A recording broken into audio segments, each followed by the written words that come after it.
음양오행에 대해서 알아볼게요. 음양오행이란 개념이 우리가 이제 어느 정도는 인식을 하고 있지만 사실 굉장히 철학적이고 추상적인 개념이라서 설명하기가 쉽지는 않습니다. 음양오행은 이제 동양의 오래된 사상 체계고 우주 만물의 생성, 변화, 죽음을 규정짓는 가장 근본이 되는 메커니즘입니다.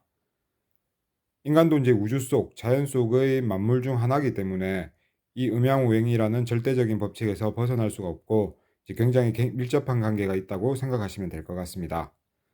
먼저 음양에 대해서 알아볼게요. 일단 음과 양이 생기는 이유에 대해서 알아보겠습니다. 우리는 이제 사실 일상생활에서도 음과 양이 생기는 원리에 대해서 쉽게 접하고 있습니다. 음지, 양지라는 말 우리가 이제 많이 사용하잖아요. 빛이 작용하는 지역을 양지라고 하고 무언가 가려서 빛이 작용하지 않는 지역을 우리는 음지라고 부릅니다. 설명을 쉽게 하기 위해서 이제 제가 만든 이론인데 발전소 가정집 이론이라고 보시면 좋을 것 같습니다. 이제 이러한 발전소와 발전소에서 전기를 받아 쓰는 가정집들이 있다고 가정하겠습니다. 이 발전소는 24시간 중에 12시간은 전기를 공급해주고 12시간은 전기를 공급해주지 않습니다. 전기를 공급해주는 시간 동안에는 전기 에너지를 사용해서 가정집에서 여러 가전제품들을 사용을 하고 일상생활을 영위할 수 있습니다. 하지만 전기를 공급해주지 않는 나머지 12시간은 가전제품을 사용할 수도 없고 여러 활동들을 할 수 없는 상태가 되게 됩니다. 이것을 태양과 지구의 관계로 보면 우주라는 공간 속에서 태양이라는 거대 발전소가 있고 수성, 금성, 지구, 화성, 목성, 토성 같은 가정집이 있습니다. 이 가정집에서는 자체 발전기가 없기 때문에 이렇게 발전소에서 전기를 공급받아야만 하는데 실제 발전소와 가정집은 이제 전선이라는 매개체를 통해서 전기를 공급받지만 우주 속에서는 전선이라는 형태의 매질이 없기 때문에 태양이 태양빛을 직접 지구에 쏴주는 형태로 에너지를 전달하게 됩니다. 당연히 태양을 바라보는 것이 전기를 공급받는 시간인 것이고 태양을 보지 않는 것이 이제 전기 에너지를 공급받지 못하는 시간인 것이 되겠죠. 만약 이런 화면처럼 발전소와 가정집의 형태가 가정집 주위를 여러 개의 발전소가 에너지를 공급하는 모델이 있을 수도 있습니다. 가정집은 하나인데 발전소가 두 개, 세 개인 경우처럼요. 우주라는 이제 매크로 세계에서 효율성을 말하는 게 좀 웃기지만 효율성의 측면에서 만약 내가 이런 발전소와 가정집들을 만드는 건축가라고 하면 이제 이렇게 비효율적인 건축을 할까요? 당연히 이제 하나의 발전소에서 여러 가정집의 에너지를 공급하는 것이 효율적인 측면에서 훨씬 나을 것입니다. 그리고 발전소에서 전기를 주는 룰에 따라서 가정집에서는 그에 맞추어서 전기를 쓰는 방식을 달리해야 됩니다. 때문에 이제 태양이라는 발전소의 룰에 맞추어서 지구의 메커니즘이 변경되게 됩니다. 우주라는 공간적 형태에서 태양과 지구는 이렇게 이제 일직선으로 될 수밖에 없는 구조가 되는데 만약 지구가 가만히 있다고 하면 태양 에너지를 받는 지역과 받지 못하는 지역이 너무 극명하게 갈리게 됩니다. 가정집에서 집안 구석구석에 에너지를 전달하기 위해서는 태양이라는 발전소는 가만히 에너지를 주고 지구가 자전이라는 회전을 하게 되면 지구라는 가정집 전 지역에서 에너지를 받을 수 있게 됩니다. 자전을 하면서 시공간적 차이가 생기게 되고 이로 인해서 태양 에너지를 받고 받지 못함이 생기게 되는데 이에 따라서 음양이라는 원리가 생기게 됩니다. 태양과 이제 지구의 관계를 보면서 좀 더 이해해 보도록 하죠. 우리 인간은 지구에서 살고 있고 지구에 살고 있는 자연의 현상이나 생명체들은 모두 태양에 의해서 전적으로 생기고 없어지거나 삶과 죽음이라는 것이 결정되게 됩니다. 특히 생명은 태양과의 관계가 굉장히 결정적인데 태양이라는 발전소로부터 에너지를 전달받아서 본인의 에너지를 생성시키고 그리고 이를 통해 활동을 하고 성장을 하며 자손을 번식시킬 수 있게 됩니다. 지구 자체만으로 보면 에너지를 만들어낼 수 있는 발전 장치가 없고 오로지 외부로부터 에너지를 받아서 여러 가지 생명 현상을 만들어야 하는데 태양이 없으면 이러한 자연현상들이 생길 수가 없고 지구 안에서 생명이 아예 존재 자체를 하지 못하겠죠. 이렇게 태양이 작용하는 영역과 작용하지 않는 영역이 생기기 때문에 완전히 상호적 대립적인 반대 상태인 음양이라는 원리가 생기게 됩니다. 태양을 바라보는 쪽은 빛을 통해 태양 에너지를 얻게 되는 양의 지역이라고 보시면 될 것 같고, 이 양의 태양 에너지를 사용하여 동식물이 자라고 활동하며 성장하는 환경이 조성이 됩니다. 반대로 정확히 반으로 나누어서 반대편을 보게 되면 태양빛이 접촉되지 않는 지역은 외부의 발전기가 꺼진 상태이기 때문에 생명이 자랄 수 없는 죽음의 공간이 되고 음인 상태의 환경에 놓인다고 볼 수 있습니다. 때문에 식물의 경우에는 낮에는 꽃을 피우고 성장을 하며 암수가 생식을 하지만 저녁에는 꽃을 거두고 성장을 멈추며 다시 양으로 돌아가기 위한 준비 상태를 가지게 됩니다. 동물들 역시 낮에는 사냥과 채집을 하고 다른 동물과 의사소통도 하고 여러 가지 활동들을 하게 되지만 저녁이 되면 활동을 멈추고 휴식을 하고 잠을 자고 쉬게 됩니다. 계절로 보았을 때도 태양의 입사각으로 인해서 태양이 많은 영향을 끼치는 봄, 여름은 식물이 성장하고 동물은 활동하는 그런 삶의 단계이고, 그렇지 않은 가을, 겨울은 식물이 뿌리로 영양분을 모으면서 다음 봄을 준비하고 동물은 겨울잠을 자거나 활동이 줄어드는 등 죽음의 단계이자 음인 상태라고 보실 수 있습니다.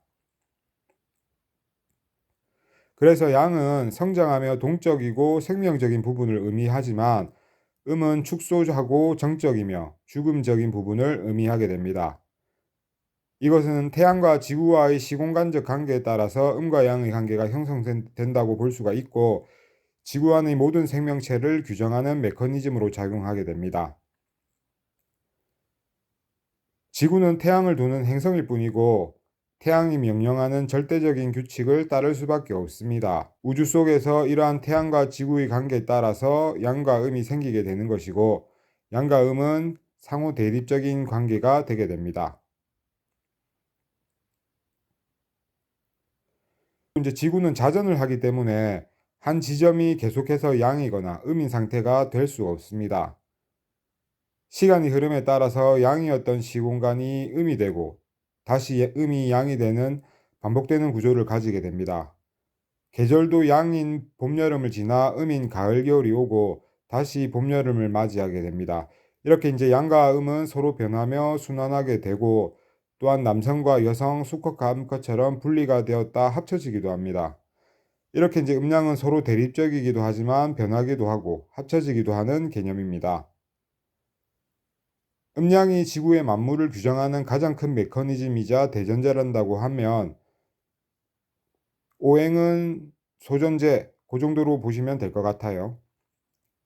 음양이라는 절대적 법칙을 좀 더 현실화해서 구체적인 가정으로 표현을 하면 오행이라는 형태로 나타내게 됩니다.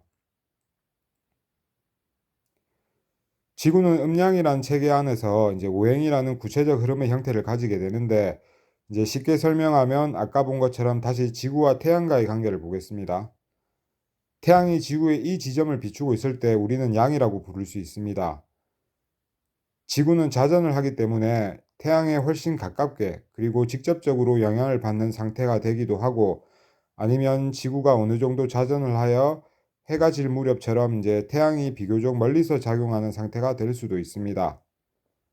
하루로 보면 해가 뜨기 시작한 상태를 아침, 가장 더운 상태를 점심, 해가 지는 상태를 저녁, 아예 해가 없는 상태를 밤으로 볼 수 있습니다. 1년의 계절으로 봤을 때도 태양과 비교적 가까운 계절을 봄으로 표현을 하고 가장 가장 가까운 계절을 여름, 그리고 비교적 먼 계절을 가을, 아주 먼 계절을 겨울로 볼 수 있습니다. 이렇게 음양을 태양이 작용하는 상대적 크기에 따라서 구분하면 네 가지 상태로 나눌 수가 있고, 그리고 이제 한 가지 상태가 더 있는데 봄에서 여름이 변하는 시기에는 이제 봄과 여름의 기운이 함께 섞여 있는 시기가 있습니다. 자연의 상태는 굉장히 이제 연속적이고 파동적이기 때문에 몇 월, 며칠, 몇 시, 몇 분부터 이제 딱 여름이다 이렇게 말을 할 수가 없고, 모든 자연 현상에는 하나의 상태에서 다른 상태로 변화를 할 때 두 상태가 공존하는 상태가 있게 됩니다. 우리는 이것을 이제 환절기라고 부르게 되고, 환절기 상태를 하나 더 추가하여 음양 오행을 규정할 때 총 5가지의 시공간적 상태로 규정할 수 있습니다.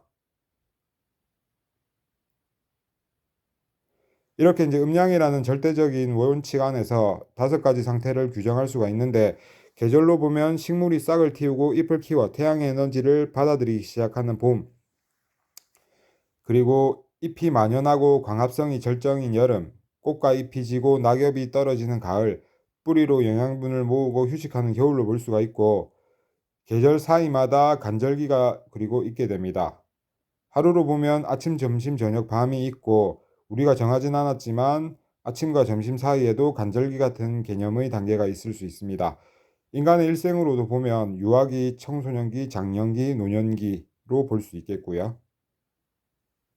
그중에서 이제 특히 음양오행은 사주에서 천간과 관련이 깊은데, 음양오행은 굉장히 추상적인 관념이면서 형이상학적인 개념입니다. 많은 분들이 오행을 목합토금수로 보실 텐데, 사실 오행은 나무, 불, 흙, 금, 물이 아닙니다. 오행은 음양이라는 절대적인 법칙 안에서 종속된 개념이고, 오행을 명명할 때 단순히 현상의 상태만 놓고 보게 되면 양의 많고 적음과 음의 많고 적음에 따라서 오행을 소양, 태양, 소음, 태음, 중화 정도로 명명할 수 있습니다. 개인적으로 보기에는 이제 오행을 명명할 때 이렇게 부르는 것이 가장 합리적인 방법으로 생각됩니다. 이것은 한의학적인 명명법이기도 합니다.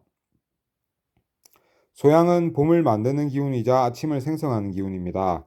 아침은 동물을 잠에서 깨우고 식물의 싹을 틔우게 하는 상태로 볼 수 있는데, 이것을 이제 목이라는 나무가 어떻게 하겠습니까? 다른 오행에 있어서도 사실 마찬가지고, 오행이라는 것이 굉장히 추상적이고 본질적인 개념인데, 이제 우리가 오행을 나무, 불, 흙, 금, 물이라는 이런 사물로 치환하여 규정하는 것은 사실 굉장히 어리석은 짓입니다. 보통 인간이 이제 추상적인 개념을 이해할 때 인간의 두뇌가 추상적인 개념을 인지하는 데 있어서 한계가 있기 때문에 쉽게 이해하기 위하여 어떤 사물이나 그림으로 치환하여 이해를 하는 경우가 많습니다.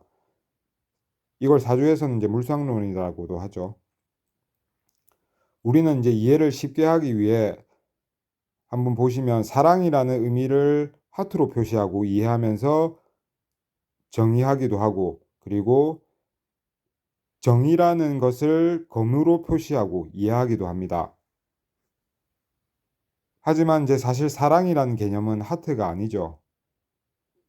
오행을 목화토금수로 표시하는 것도 이와 비슷한 방식인데, 문제가 이제 이 목화토금수를 마치 오행의 본질인 것처럼, 아니면 마치 사랑이 이제 하트표인 것처럼 결정을 해버리면 나중에 본질적인 부분을 이해하려 할 때 해석하기가 난해하고 어려운 부분이 많습니다. 그래서 이제 이러한 명명법이 사실 굉장히 별로이긴 하지만 어쨌든 많은 사람들이 사용을 하고 있고, 사물에 빗대어 설명하는 것이 일반적인 사람들이 이해하기 쉽기 때문에 명명은 일단 그대로 저도 따르겠지만, 이 영상을 보시는 분들은 오행이 목화토금수 5가지 원소가 아니고 소양, 태양, 소음, 태음, 중화 정도의 음양의 상태가 오행이다, 이 정도로 인지하시고 사주를 접하실 수 있으면 좋겠습니다. 오행을 나타내는 대표적인 도표입니다.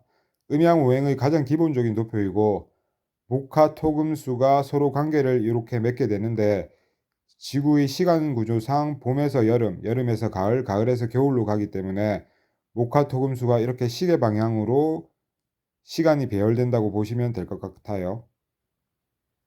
생과 극이라는 개념을 아셔야 되는데, 쉽게 이야기하면 생은 도와준다, 극은 억제한다 정도로 아시면 될 것 같습니다. 세부적인 원리와 내용은 다음 편에서 설명하겠습니다. 대략적으로 음양오행에 대해서 알아보았습니다. 감사합니다.